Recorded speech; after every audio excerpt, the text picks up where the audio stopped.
Quinto Evangelio. El mundo cofrade según Granada.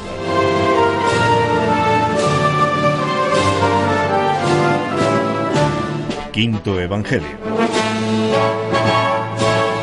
Tu programa de radio.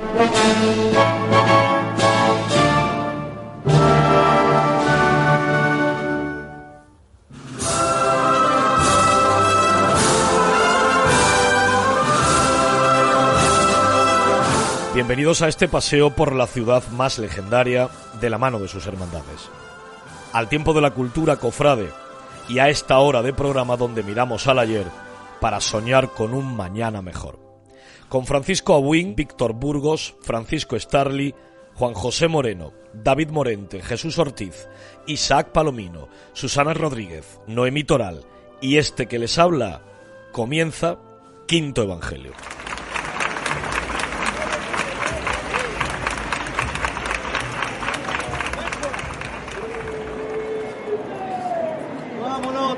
Con el señor de Realejo. ¡Oh, por igual valiente!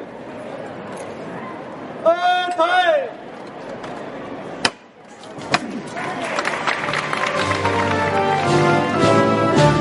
Quinto Evangelio. Tu programa de radio.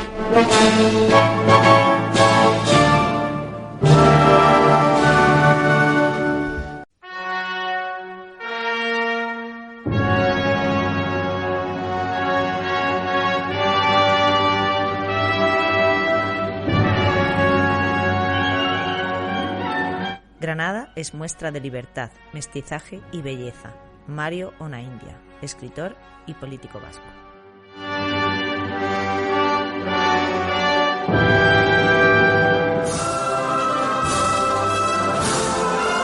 Notario de las cosas importantes de las cofradías, heraldo de la cultura según Quinto Evangelio y muñidor de todos y cada uno de los programas, llega y viene con cada una de las fechas y efemérides Francisco Starli.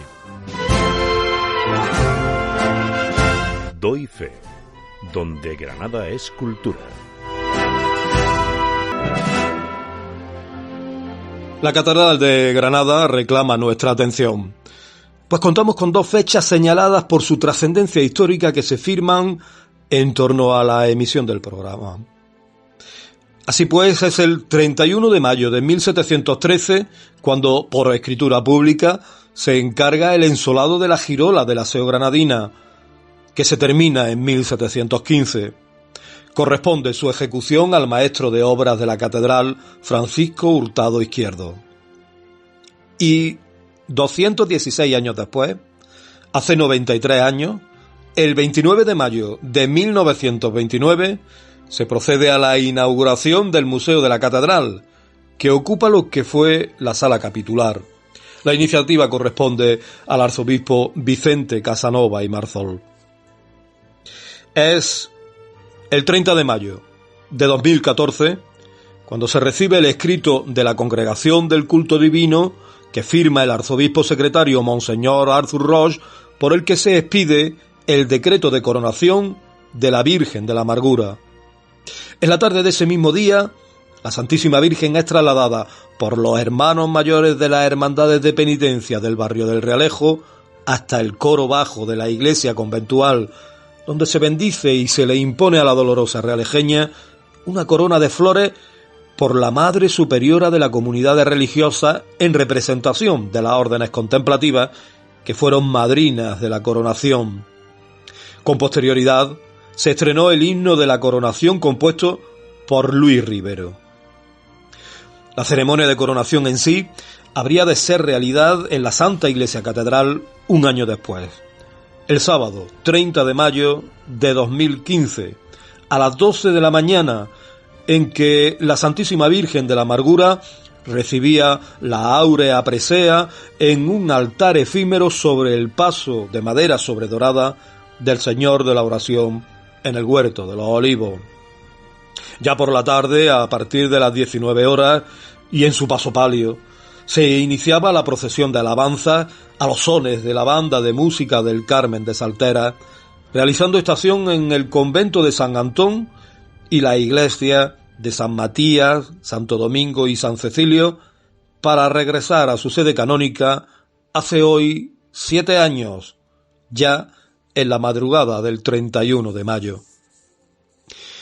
Pero retrocedamos al 31 de mayo de 2003.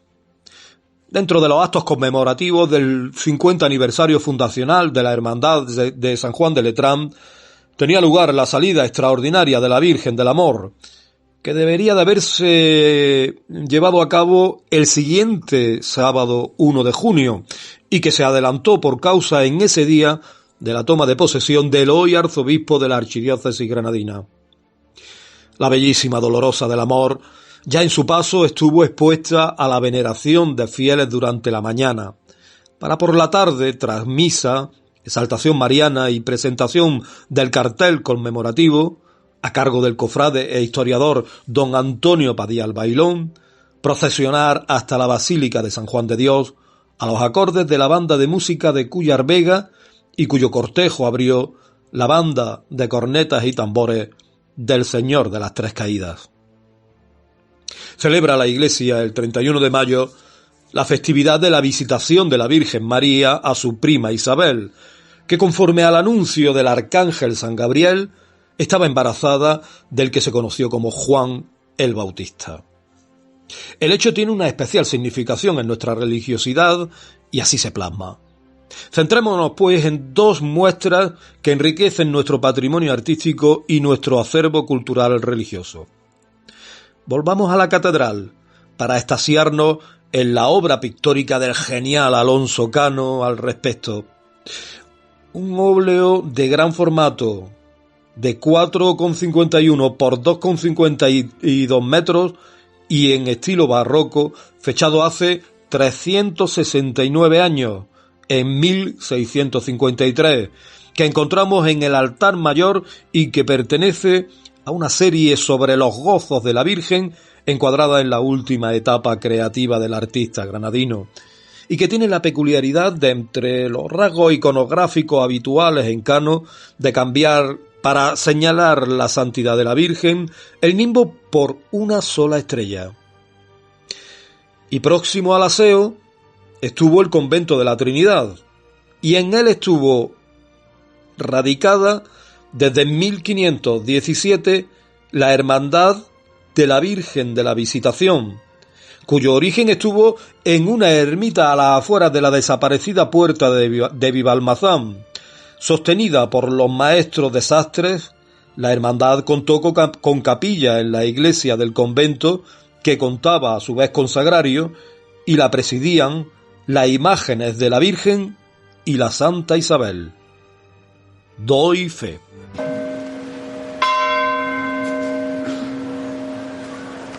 Santísimo Cristo de la Misericordia, Granada te espera. Venga, vámonos con ella otro poquito más.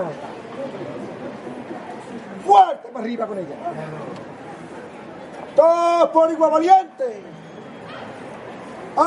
¡Esta es!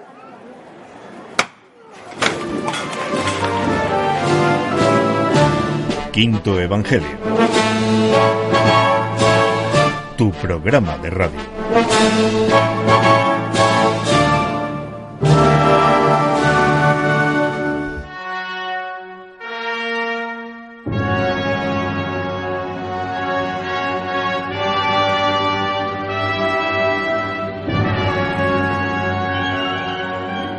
Se fue a Granada por silencio y tiempo, y Granada le sobredio armonía y eternidad. Juan Ramón Jiménez, Premio Nobel de Literatura.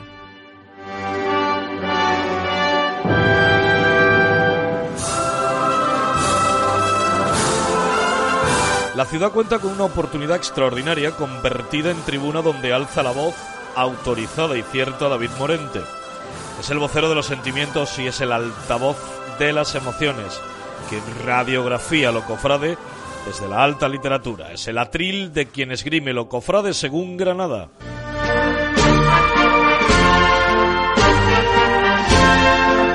El atril, por David Morente.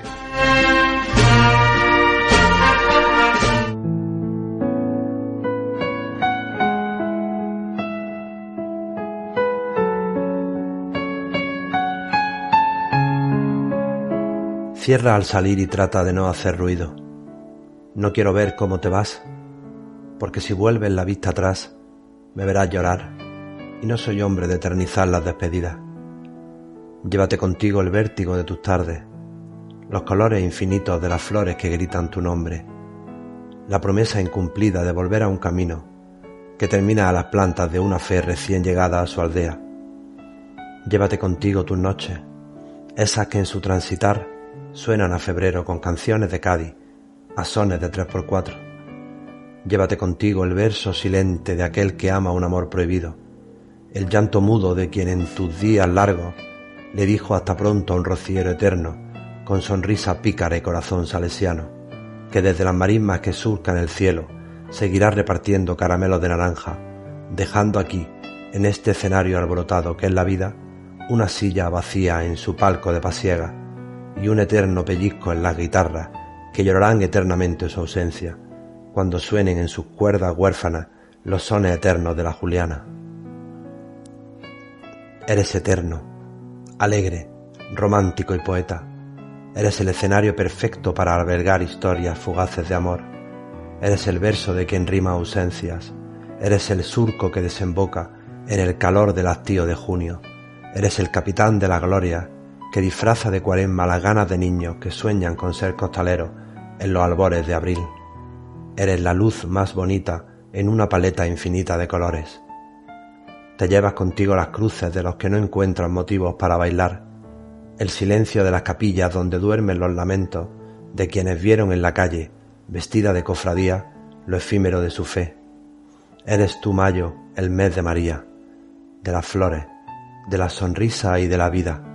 Eres tú, mayo, el epílogo de la primavera, la bisagra que cierra el baúl donde aguardan las telas de mi fe, volver a acariciar mi piel.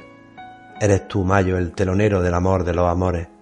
Por eso, mayo, cierra al salir y trata de no hacer ruido.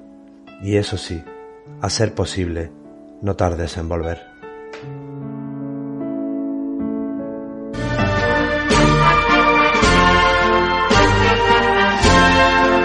El Atril, por David Morente. Y por ustedes. Al cielo, ¿eh?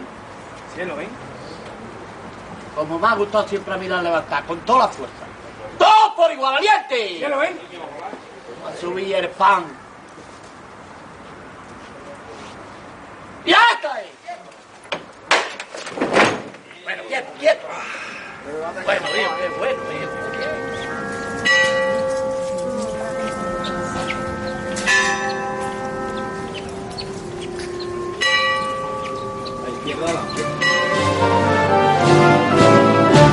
Quinto Evangelio. Tu programa de radio.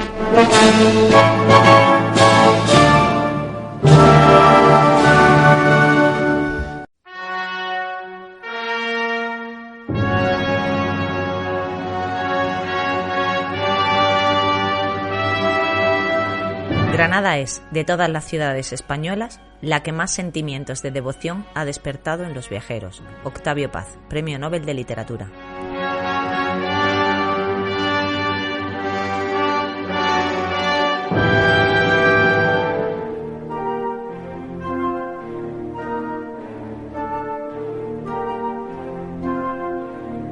El guardián de la memoria. La historia cofrade granadina al descubierto.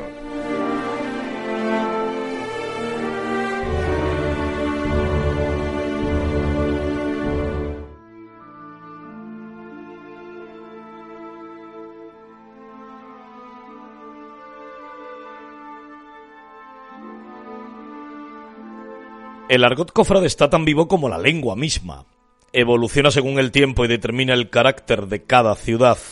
Es sinónimo de su idiosincrasia. Sirve para definir y otorgar personalidad a una Semana Santa, a un mundo cofrade. Distingue, singulariza y hace propio a un pueblo.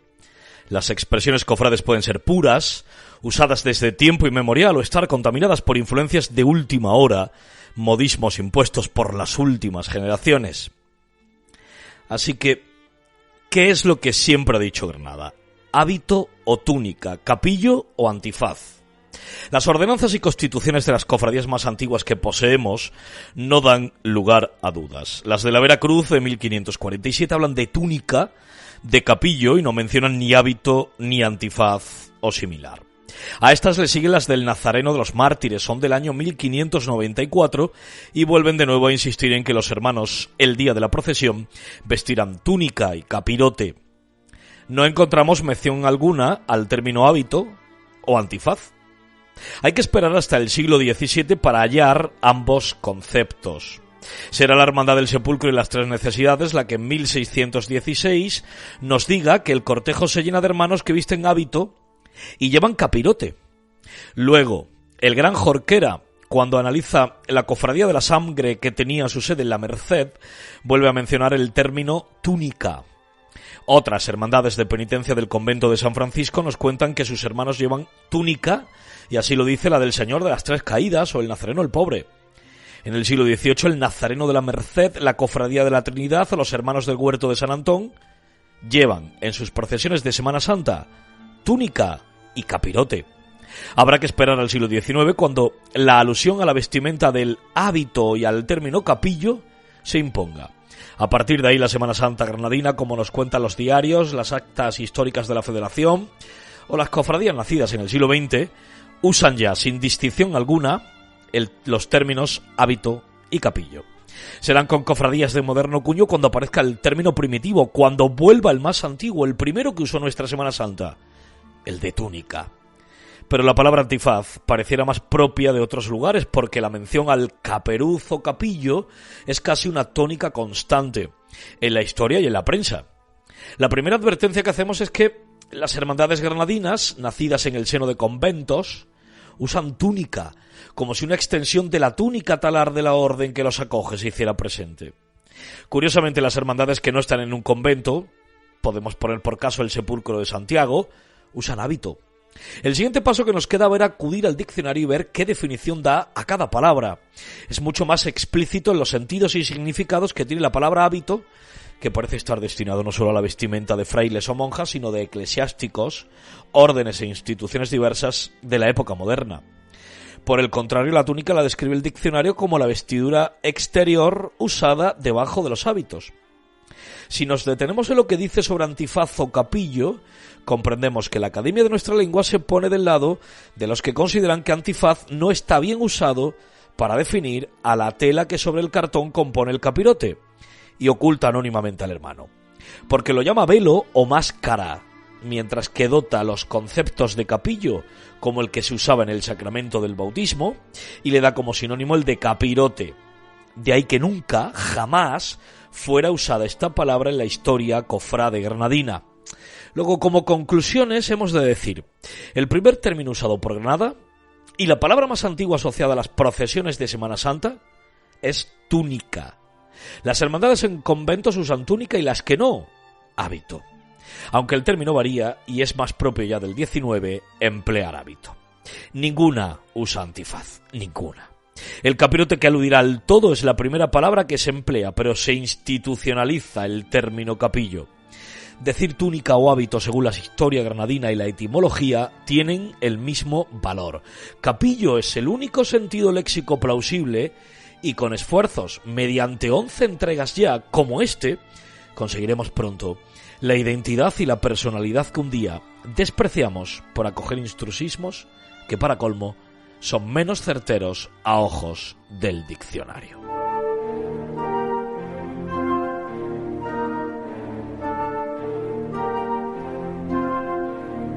El guardián de la memoria. La historia cofrade granadina al descubierto.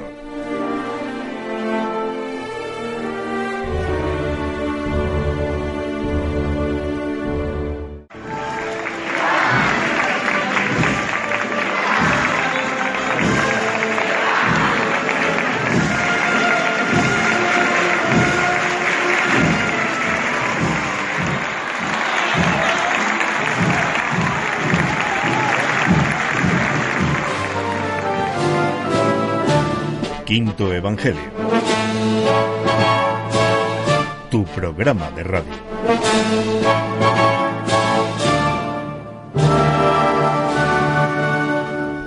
Estás escuchando Quinto Evangelio. El peregrino, tras las huellas del arte.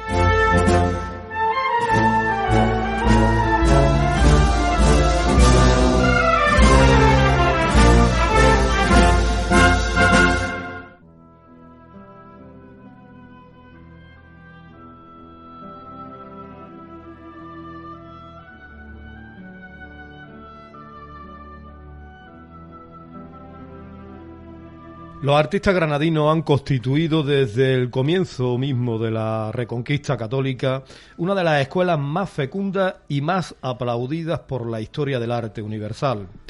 La producción granadina fue eminentemente religiosa, lo que hace de que nuestro amplísimo patrimonio sacro sea uno de los más valorados de España, si acaso de Europa. El arte de los granadinos se ha estudiado según los estilos, la iconografía o los autores, pero jamás desde dónde nació. ¿Desde dónde nació? ¿Dónde se hizo la Virgen de la Antigua? ¿O el Cristo del Perdón? ¿O el de la Sentencia? ¿O la Virgen de los Dolores? ¿Dónde se hizo el Nazareno? ¿O el Cristo de la Expiración? Este es el itinerario por los lugares donde nació el arte según Granada. Bueno, pues es una propuesta que me encanta, Paco, y por eso creo que el comienzo es el comienzo, ¿verdad? El primer gran taller de imaginería de la ciudad de Granada, el que crean el arzobispo Talavera, Isabel la Católica y, por supuesto, su autor, el maestro Huberto Alemán, que en el verano de 1500 se acondiciona a las espaldas de la actual iglesia de Santo Domingo. Y que hizo muchos trabajos, ¿eh? Bueno, pues fíjate que en espacio de un par de años trabaja a destajo, creando un total de 60 imágenes. La mayoría de ellas eran la Virgen con el Niño, cuyo destino final fueron las mezquitas convertidas, la catedral, algunos conventos. Sabemos que Isabel la Católica visitó al escultor en su taller al salir de la misa de Pascua en la iglesia del convento dominico de Santa Cruz. Fíjate, la descripción era: el cortejo de la soberana toma camino hacia la calle del Paso. Se está dirigiendo a las espaldas de la iglesia, por lo que en la actual calle del Santo Sepulcro de Realejo, el artista flamenco nacido en Utrecht montó allí el primer taller de imaginería de la historia de Granada. Fíjate. Bueno, pues vamos a continuar con nuestro recorrido. Desde el Realejo nos vamos al corazón de Granada. Están en marcha las obras de la Capilla Real y antes de que allí se instalen los gremios, como fue por ejemplo el caso de los plateros, hay casas que en la misma calle Zacatín son usadas por la corona y por la recién creada archidiócesis para alojar a canteros y artistas que están trabajando en las obras de mobiliario, de decoración y ornato de esta majestuosa empresa artística. En el interior de la misma capilla se lavan muchas piezas que hoy son de uso y disfrute de visitantes granadinos. Pero menos de lo que quisiéramos, ¿eh? Mucho menos. Sobre todo lo del uso, ¿no? Es verdad. Claro. Pero poco antes de que en 1519 llegue a Granada Jacopo Torni, sabemos el emplazamiento que ocupaba la familia de los Velasco. O sea... el suegro, ¿verdad? El suegro del artista florentino, efectivamente. Aquí trabaja mientras que el yerno está en Murcia para Pinos Puente y para Ignacio. Y con él está empadronado el recién nacido Lázaro de Velasco. Y se encuentra a la espalda de San Andrés, en una calle sin salida, o sea, un callejón. ¿Nació el Cristo de San Agustín en la calle Honda de San Andrés? Sí, señor. ¿Estaría allí el santo entierro de San Jerónimo? Allí estaba empadronada la familia, ¿verdad? Y allí tuvo que estar trabajando este hombre. Por cierto, decía el Lázaro de Velasco, lo que puede salir de los trabajos que conserva la catedral de Lázaro de Velasco, del hijo de Jacopo Torni, lo que puede salir para el corpus, ¿eh? Yo lo dejo ahí como hay el que revisar, deja, ¿no? Hay mucho que hablar. Bueno, pues yo no sé si sería menester que camináramos mucho, porque nuestro siguiente destino va a seguir bajo la influencia de la entonces calle más popular y principal, la de Elvira. Claro que sí. Por Santiago se afinca Diego de Siloe, pero en concreto en la llamada calle Angosta de la Botica, y que estaba en ese callejero desaparecido que va desde la catedral a la calle de Elvira, en la hoy calzada de la Gran Vía. Claro, que aquello fue todo reformado. Sí. En esa calle desaparecida hoy, pero que coincide con la arteria dedicada a Colón, tuvo su casa, su taller y su casi palacete. De allí salieron obras como El Crucificado de la Encarnación, que durante buen tiempo fue titular de la Hermandad de San Juan de Letrán, que la tenemos recién trasladada a San Agustín hace tan solo unos días, ¿no? De allí el Cristo flagelado que los hermanos de la Aurora llaman del Perdón, del que son sus discípulos. Estamos ante el mayor genio del siglo XVI en Granada, el padre de nuestra catedral, el finalizador de San Jerónimo, claro, el artífice de las más imponentes iglesias del momento. Allí estuvo Siloé. Claro. Discípulos de Siloé fueron muchos grandes de los destacados.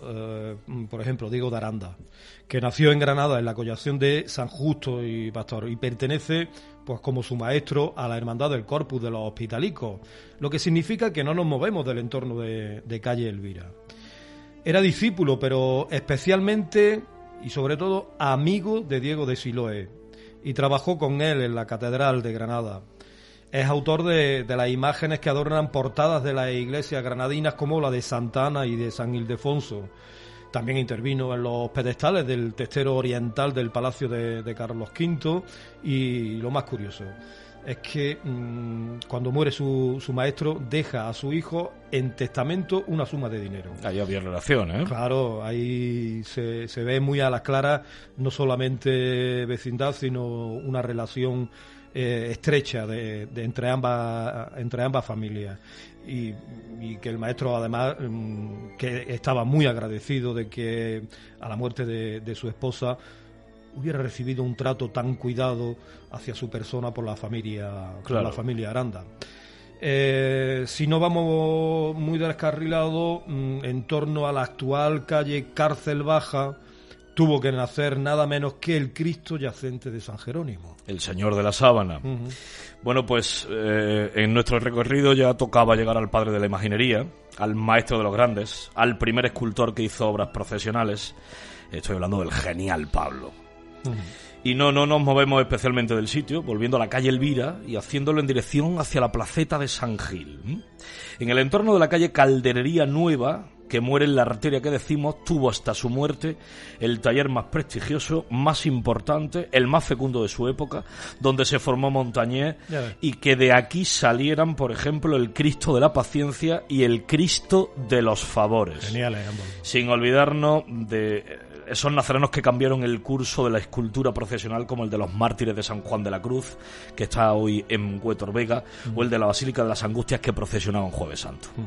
Bueno, los autores más enigmáticos y a la vez más necesarios para que se produjera el tránsito entre un estilo y otro fueron además hermanos, y fueron además clérigos, y han estado su obra y sus trabajos, pues bueno, podríamos que decir que devorados desde el principio por las atribuciones a otros genios, lo cual habla muy a las claras de la altura artística de sus trabajos. Estuvieron en el taller de Pablo, compartieron aprendizaje con autores de la altura de Montañés, ahí en nada, y son los padres de ese crucificado que simboliza la unión de los cofrades granadinos en los tiempos más difíciles, el archiconocido y extraordinario crucificado de la sacristía de la catedral. Qué olvidado lo tenemos. Sí, señor, en exceso. Pero lo más importante de ellos es que son los más característicos autores del Ecce Homo. Ellos hicieron que la imaginería de esta ciudad apreciara sobremanera el tema del Ecce Homo, y lo fueron dejando por las iglesias de San Justo y Pastor, el viejo altar mayor del convento de los Ángeles, o el de la Cartuja, que venía del actual ayuntamiento, el que era Carmen Calzado, y que compartió devociones con la Soledad. Ya lo saben todos nuestros oyentes. Sin duda. Evidentemente han dado en la tecla. Hablamos de los hermanos Miguel y Jerónimo García, que tuvieron un taller y que de allí salieron estas joyas.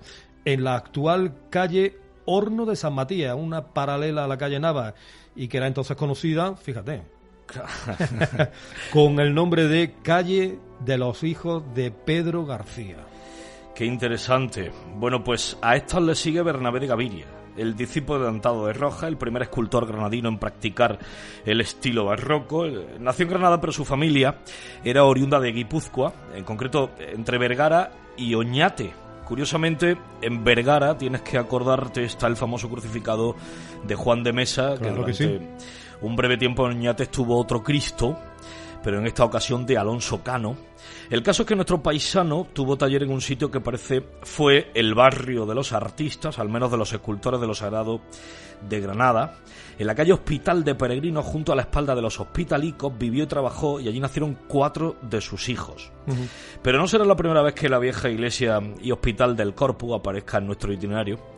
De hecho, ya hemos mencionado esta iglesia, sí, que es Soy Agustina. Era importante, ¿no? Sí, señor. Pues varias veces lo hemos hecho, dejando claro que este espacio era el predilecto de los imagineros granadinos. Bernabé hizo patronas incontestables como la Virgen de la Cabeza de Capileira, la de las Nieves de las Gavias, el San Agustín de las Comendadoras, o ese Cristo del Sagrario que a punto estuvo de ser titular de una cofradía torera. Sí, señor. El taller de Alonso de Mena está descrito como el que pertenece a la feligresía de San Gil por un lado o de Santiago por el otro, lo que nos indica que en el eje de la calle Elvira se situó el obrador de imaginería más famoso de su tiempo. Las obras de la Gran Vía y los proyectos de alineación de las calles que bajan desde Elvira, como hemos comentado, hacen más difícil precisar la situación del taller, pero la presencia de los hospitalicos despeja la ecuación. El obrador se sitúa a las espaldas de Elvira, en el Bajo Albaicín, un espacio urbano que en ese momento es mucho más barato. Claro, era un lugar más asequible y que además facilitaba el acceso de grandes superficies en donde una veintena de personas pueden convivir con su trabajo. Alonso de Mena sigue insistiendo en el mismo espacio y desde aquí pues bueno, vamos a demandar que desde ya esta zona del Bajo Albaicín sea denominada, yo creo que en justicia, el barrio de los escultores. Hombre, ya hemos dado argumentos, ¿verdad? Claro, ya hemos dado una cantidad enorme de personas, ¿no? Claro, fíjate, los mejores crucificados del barroco granadino han salido de Sugubia, por no hablar del Cristo de la Columna de Santa Fe. Maravilloso. Extraordinario, sí señor.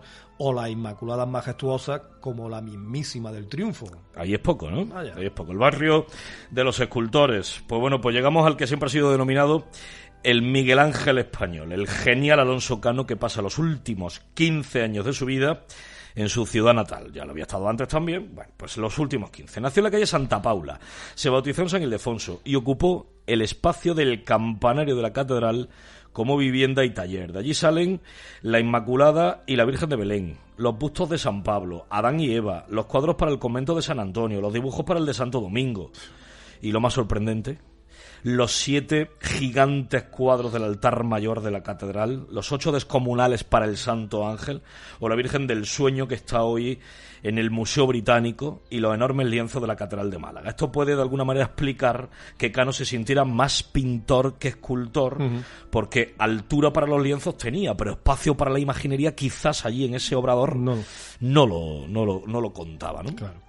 Bueno, pues vamos a volver al entorno de Hospitalicos, que decíamos que era importante y se vuelve a erigir en protagonista. De allí van a salir 4 colosales imágenes cercanas a los 2,20 metros de altura. Son los 4 santos del Santo Ángel que están hoy en el Museo de Bellas Artes. Lo ha diseñado y lo ha ideado Alonso Cano, pero los termina Pedro de Mena en el taller que hereda de su difunto padre, Alonso. Son el San José, San Antonio, San Diego y San Pedro de Alcántara. A cada cual más bueno. Claro, quizás las genialidades del siglo XVII más conseguidas. De allí sale también la Virgen de Belén de la Catedral, la que es transformada y se venera como pastora hoy día en Purchil. Los primeros bustos de Dolorosa y, por supuesto, lo último en abandonar su taller granadino, la genialísima Inmaculada de Alendín. Que es cierto, ¿eh? Pues vamos a poner el broche a esta primera entrega porque yo creo que nos va a dar lugar a hacer una segunda. Sí, seguro. En esta entrega, si estábamos hablando del sucesor del taller de Pedro de Mena, cuando este se va en 1658 a Málaga, cuando está a punto de morir Alonso Cano y cuando se necesita, yo creo que un nuevo camino en la imaginería granadina, llega la familia de los Mena y padre de los 2 autores que terminaron por definir lo que hoy es el estilo granadino. Estamos hablando de Bernardo de Mora y para poder precisar dónde practicó su taller tenemos que mencionar 2 de los 5 talleres que instaló en Granada. Fue un hombre peregrino en esto, ¿eh? Hablamos de... el primero que nos quedamos está en la calle Tinte del Sagrario, cuando en la década de los 40 del siglo XVII hace el San Joaquín, que está en la Madalena y que guarda unos perfiles muy, muy en consonancia, a mí me lo parece, con la Virgen de la Soledad de San Jerónimo. Ya lo hemos hablado en otra ocasión, incluso en otra temporada. Sí. Yo creo que hay que fijarse mucho en este San Joaquín, porque puede decir a la vez mucho en torno a la atribución de la Virgen de la Soledad Jerónima. Entre este y el de la calle San Matías hará el San Juan de Dios, que sirve para definir los gestos faciales de la pasión que luego irá haciendo Granada, tal y como nos desveló en su momento el doctor Isaac Palomino, ¿verdad? Y en 1667 estaba ya ocupando un taller en la plaza de Cuchilleros, donde junto a su hijo hará la Virgen de la Angustia de la fachada de la Basílica. Y en menos de 3 años se marcha frente a Santa Isabel y se convierte en albaycinero. Allí se creó la Virgen de la Aurora, con la que nació la iconografía, y nos quedamos a la espera, como te estoy diciendo, de la semana que viene, del próximo programa, de una segunda entrega, Paco. Allí yo creo que deberíamos seguir andando por esta ciudad buscando dónde estuvieron los talleres de nuestros genios y dónde nacieron las obras de arte que hoy venera las hermandades y en concreto la ciudad de Granada. Pues ello nos disponemos. El peregrino de esta semana, el peregrino más que nunca por el arte granadino.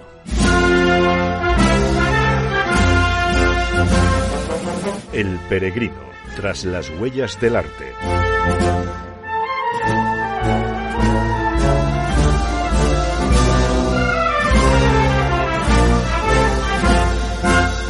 Llevamos un año entero esperando al Viernes Santo. Ni agua ni lluvia, nada que nos detenga. Vámonos con el Señor acá. ¡Todos por igual valiente!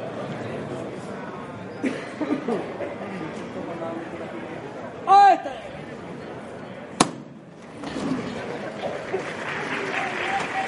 ¡Venga de frente con ella valiente!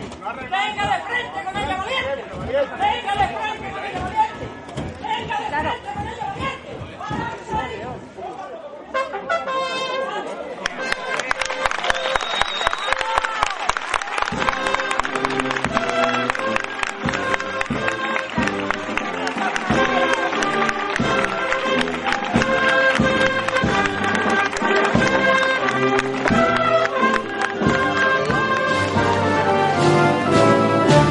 Quinto Evangelio. Tu programa de radio.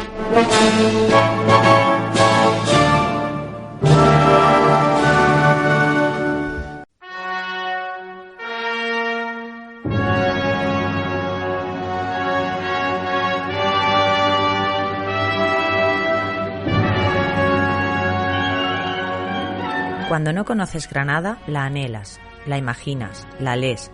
Cuando la conoces, la necesitas y la recuerdas. Pablo Neruda, Premio Nobel de Literatura.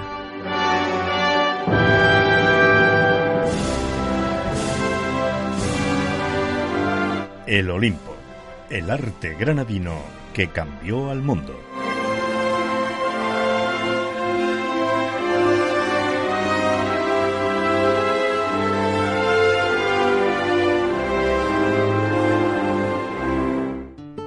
Con cuestiones granadinas que además se encumbran hasta el Olimpo es lo mejor posible, y despedir mayo con cuestiones de arte es la bienvenida perfecta para saludarte, mi querido Isaac Palomino. ¿Cómo estás? Mi querido David, encantado de estar aquí con vosotros para cerrar el mes de mayo. Y bueno, un mes espectacular como siempre, que nos va a dar paso también a uno de los meses grandes de la ciudad, el mes eucarístico, el mes de la feria. Así que vamos a adentrarnos, vamos a subir al monte del Olimpo. Al lío. Y de hecho hoy propongo subir escaleras, porque vamos a llegar a un espacio que es un Olimpo en sí, el Olimpo de las artes suntuarias. En nuestro arte de carácter religioso no es otro espacio que un camarín. Y hoy quiero que nuestros oyentes y todos nosotros disfrutemos de todos esos camarines, más allá o fuera de los archiconocidos de la Virgen del Rosario, la Virgen de la Angustia, San Juan de Dios y algunos más. Quiero que recorramos, bueno, vuelvo a reiterar, salgamos a la provincia, el tiempo lo invita, y conozcamos cómo esos pequeños espacios que se encumbran bien en el presbiterio, bien en capillas laterales, llegan a ser grandes contenedores internos de importantísimas obras de arte, sobre todo arte decorativa, arte suntuaria, que presentan un gran discurso simbólico en torno a la figura del titular.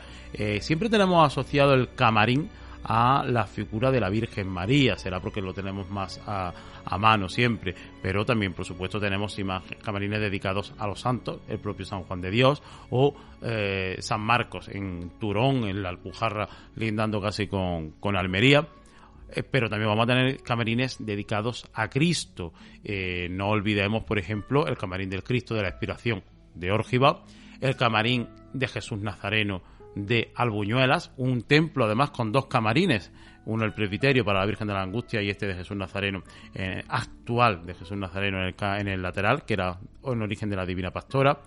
O, por ejemplo, el camarín de la Virgen de los Dolores de Maracena, que estaba dedicado en origen a Jesús Nazareno y que recoge en su interior un programa iconográfico de la Pasión de Cristo, donde va a estar ese Cristo agachado recogiendo las vestiduras justo detrás de donde hoy se encuentra la imagen de María.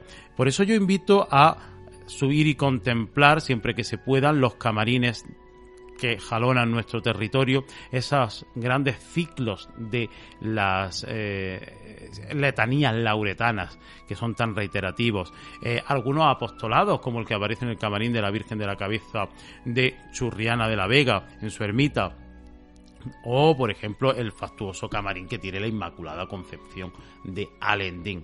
No olvidemos elevarnos a esas cámaras celestiales. Hay que entender esos espacios como un lugar celestial. Hay que entenderlo también en la concepción del tiempo del barroco, cuando una iglesia oscura solamente quedaba iluminada por esa ventana que se abría desde otro mundo, desde una perspectiva o desde una realidad paralela donde vivía la divinidad. Por tanto, esa subyugación que provocaba esta teatralidad espacial al fiel siempre hacía conmover y hacía ver a esa imagen como la representación verdadera de la divinidad que se ponía delante de nuestros ojos. Observemos dentro de esos camarines los efectos lumínicos, observemos como espejos, como cornucopias, como distintas piedras pulidas que iluminadas a la luz de la vela reverberaban y hacían que esas imágenes casi flotasen, elevadas sobre magníficas y elegantísimas peanas. Por favor, fíjense, si pueden entrar, como si no, en las peanas de los camarines, los pedestales sobre los que se elevan las imágenes de devoción principales de los distintos lugares y de los muchos pueblos de nuestra provincia que ostentan y tienen camarines. Se me viene a la cabeza algo incuestionable porque lo afirma nada menos que el increíble Miguel Luis López Guadalupe Muñoz. La Virgen de las Angustias tuvo un primitivo camarín hacia 1580 en la fábrica de aquella iglesia que después se remozaría a las décadas después. Esto nos indica que el primer camarín conocido, testimoniado, testificable que existe en el arte, y no solo español, es de Granada para Granada. Otro hito más, otra hazaña más del arte que evidentemente hará de nuevas muy felices a aquellos que saben que en su ciudad se gestaron grandes cosas. Eso por supuesto, y siempre de la mano de la gran devoción, de la grande de Granada como es nuestra patrona.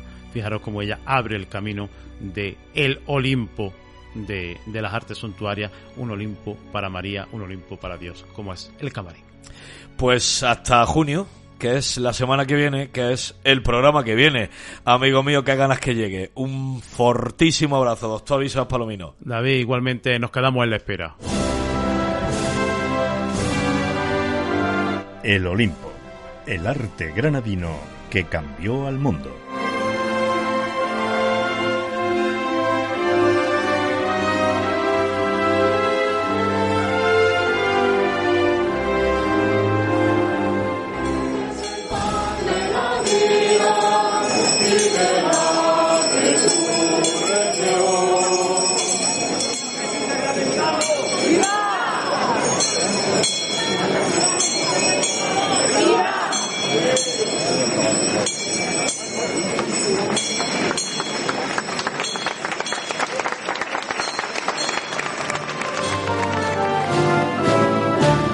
Quinto Evangelio.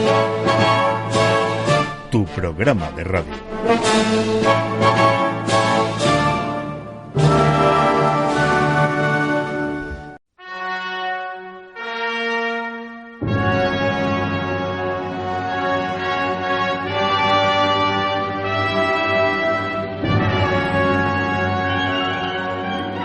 No hay lugar en el mundo con tal fragancia repartida en tal pequeño espacio y con tantas ventanas abiertas al paraíso como Granada. Alejandro Dumas, escritor francés.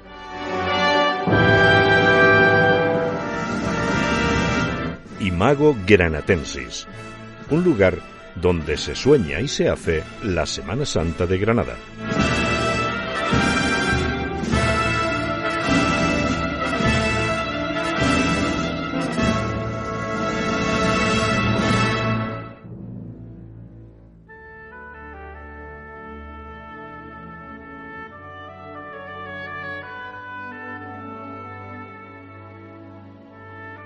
Adiós a Mayo y bienvenido Imago Granatensis, que nos lleva acompañando tantos y tantos programas, tal así que 33 con este, para crear y recrear efectivamente lo que hubiéramos y debiéramos de ser, para demandar que hay una tercera vía para entender el mundo cofrade, aquella extinta, aquella copista y la que propone Imago y propone Quinto Evangelio. ¿Que quién capitanea todo esto?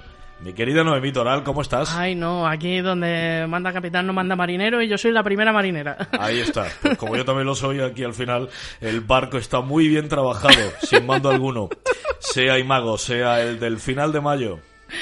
Pues vamos al lío con el capítulo 32, que vamos a dedicar a los mozárabes.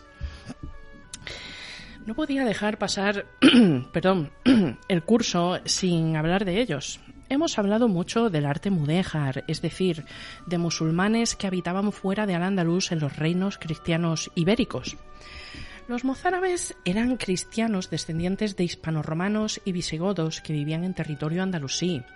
Fueron un colectivo que desapareció en una progresión vertiginosa del cual quedaron muy pocos reductos. Al contrario de la leyenda rosa de las tres culturas que viene contándose desde los años 70 del siglo XX, el Islam no entró en territorio hispánico repartiendo sonrisas, abrazos y margaritas, ni reinó en una suerte de Arcadia idílica de tolerancia. A los relatos de la conquista musulmana se les denomina futú, que significa algo así como apertura. Es parte de la estrategia de expansión religiosa complementaria a la da'wa, la prédica, y se refiere a la apertura en el sentido de exposición de un pueblo o territorio al conocimiento de la existencia del Islam. Y es que, según la fe mahometana, todos pertenecemos a la Umma, la comunidad musulmana, pero lo hemos olvidado. Y Mahoma recibió su supuesta revelación para acabar con la Jahiliya, la era de la ignorancia, en la que la humanidad ha olvidado los preceptos islámicos de Alá y vive en la barbarie. Por eso los conversos al Islam no dicen que se han convertido, sino que han revertido, es decir, que han regresado a su estado primigenio y natural. Es, por tanto, un deber del Islam contribuir al regreso de estas almas a la Umma, y es imperativo hacerlo en esos territorios que ya han sido abiertos, pues no les excusa el desconocimiento de la existencia del Islam, de ahí la actual reivindicación por parte de ciertos colectivos de recuperar Al-Ándalus. Recordemos también que la propia palabra Islam significa sumisión, y se sea musulmán o no, si vives en territorio islámico, estás obligado a someterte a sus normas. Y es que el Islam es un din, es decir, un sistema sociopolítico regido de forma indivisible por la ley, la costumbre y la religión, una forma de vida. En ese din, los judíos y los cristianos son dhimmis, gentes del libro, categoría que los obliga a pagar dos impuestos: la jizya por la cantidad de tierras poseídas y el harak, que depende del número de individuos perteneciente a dicha comunidad no islámica. Es decir, que convierte la natalidad en una carga. También prohíbe construir nuevos templos, tocar las campanas y manifestar su religión públicamente, predicar o convertir a musulmanes a ella, puesto que la apostasía se castiga con la muerte.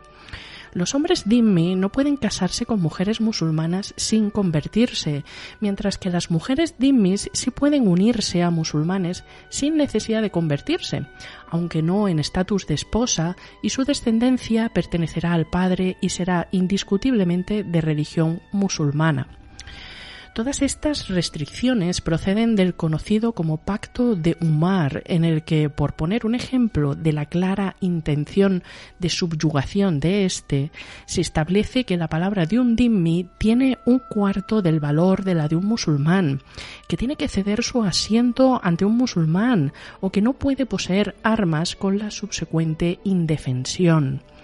Enumero todos estos conceptos para que comprendamos el empuje con el que llegó esta fe desde la península arábiga a la península ibérica y el tsunami legislativo, social y religioso con el que se toparon sus habitantes. En Al-Ándalus se fue mucho más allá del Pacto de Umar y se alienó concienzudamente a los cristianos, vetándolos de la vida social y política, no así a los judíos. Se los deportó al norte de África, donde se los esclavizó, y los pocos que quedaron subsistieron en el ámbito rural. Coaccionados por todas estas normas, muchos sucumbieron y se convirtieron al Islam, convirtiéndose, valga la redundancia, en el grueso poblacional de Al-Ándalus. Otros, los que resistieron, fueron sometidos a una asfixia cada vez mayor, llegando al punto de alzarse contra las autoridades, resultando en enfrentamientos extremadamente cruentos que solían acabar con el aplastamiento de esta minoría. Por eso, conforme los reinos cristianos avanzaban en la reconquista, los mozárabes cruzaban la frontera. La toma de Sevilla por parte de Fernando III el Santo fue un punto de inflexión a ese respecto. En Granada, para cuando llegaron los reyes católicos, ya no había comunidad mozárabe, y es que en el siglo XII escribieron al rey de Aragón, Alfonso I el Batallador, para que acudiera en su auxilio y tomara la ciudad. Todo salió mal, y descubierta la traición de los dhimmis, estos marcharon a Zaragoza, siguiendo la retirada de don Alfonso para no enfrentar el exterminio por parte de los almorávides. Este hecho pospuso la idea de tomar Granada 300 años. Sin embargo, el cardenal Cisneros, confesor de doña Isabel y responsable de la reevangelización del reino de Granada, es el responsable de la llamada restauración mozárabe. Este pueblo fue depositado y preservador del rito hispánico, la liturgia cristiana que se asentó en nuestra piel de toro allá por el siglo VI. El cardenal creyó en el valor de este compendio ritual como reliquia de un pasado mítico, sagrado, mistérico y común, con el que se podría, desde la espiritualidad, unir políticamente todos los reinos hispánicos. Por ello fomentó el estudio y recuperación de dicha liturgia. Así, en la Catedral de Toledo, ordenó la creación de una capilla para ellos que aún hoy recibe culto diario con liturgia mozárabe por privilegio papal. Esta liturgia sigue viva y el propio Juan Pablo II ofició misa según este ritual en Roma en 1992. Nuestra provincia, habiendo sido uno de los primeros lugares cristianizados durante el Imperio Romano y sede del Concilio de Elvira, uno de los primeros de toda la cristiandad, tiene un gran vacío patrimonial que abarca desde casi la tardorromanidad hasta prácticamente el Renacimiento, a causa de los 800 años de Islam imperante. En homenaje a nuestro patrón San Cecilio y otros santos mártires, otros mártires locales, se celebra misa por el rito mozárabe en nuestra ciudad, pero quizás los cofrades debiéramos honrar de otro modo la memoria de aquellos que nos precedieron y nos dieron ejemplo de fe, que fueron mártires de otro modo, que fueron discriminados y perseguidos por ser mozárabes. Hay dos piezas de orfebrería preciosas que fueron hechas por mozárabes en el siglo X, la pátena del monasterio de Valcavado y un aguamanil en forma de pavo real conservado en el Louvre. ¿No sería bonito y simbólico que acompañaran a nuestro Señor en su Sagrada Cena?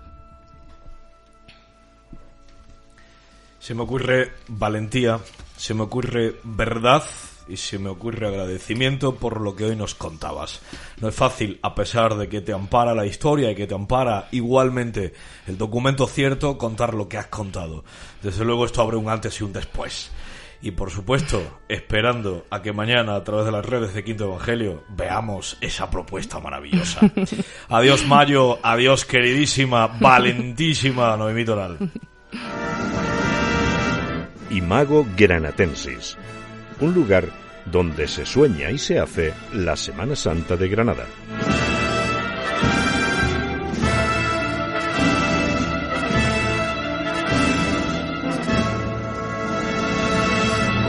Vámonos ya, artistas. Haciendo falta la Virgen de la Misericordia esta tarde en Granada. A ella sola, con una tarde, le basta para dejar aroma para un año entero. ¡Todos por igual valientes!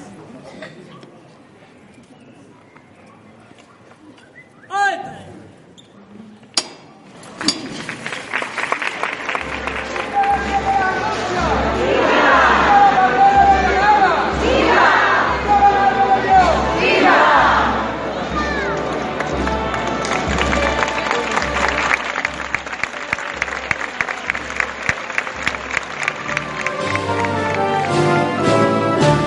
Quinto Evangelio,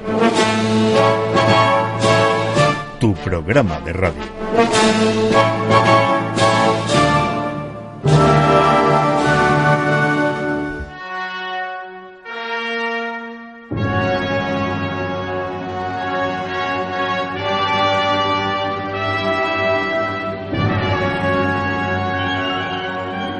Para alcanzar Granada, seguíamos el camino más romántico del mundo, el imperio de Sierra Nevada, donde domina la leyenda y la poesía.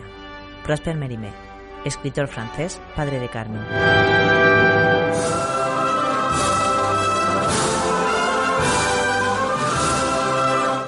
No sabemos cómo darte las gracias por tanto que nos das, pero en tan solo una semana te estaremos esperando con un nuevo programa.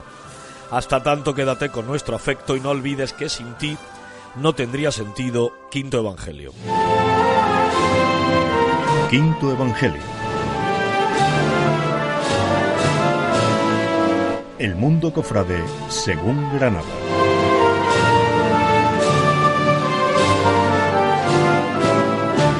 Quinto Evangelio. Tu programa de radio.